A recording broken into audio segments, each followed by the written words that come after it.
So, it's been a long time. First, I want to talk about the games I was inspired by to make this game. The combat was inspired by Archvale.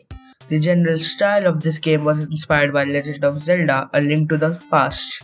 Somewhat even the map and the setting was inspired by Crusader Kings.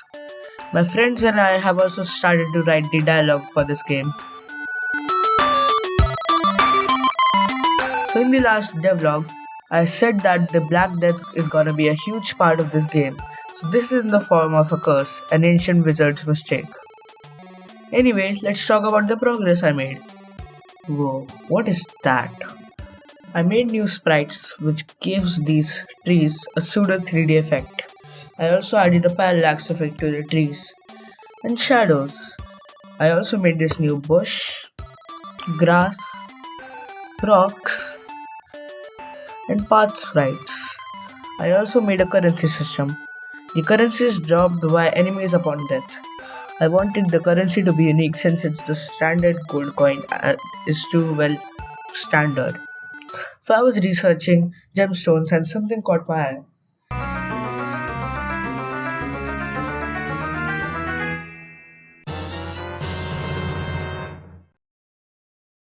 It was topaz. I liked it because it was orange. Then I made a sprite animations for it. The animations didn't work though. Then I made them pop out of the enemies and we had a working currency system. Yay!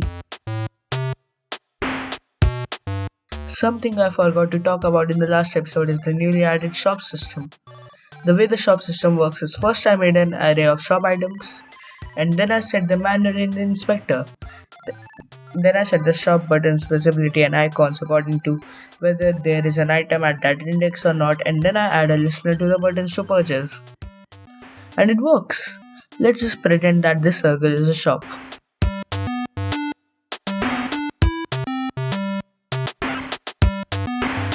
I also made it that the items will automatically select with the selected hotbar slot. So when you wanted to select something, you had to select it in the hotbar and press E. Now you don't have to. Oh yeah, I also made a slash effect for the melee weapons. So that's all I did.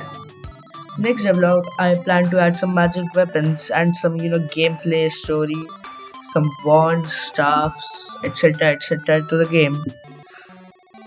So that's it. Bye.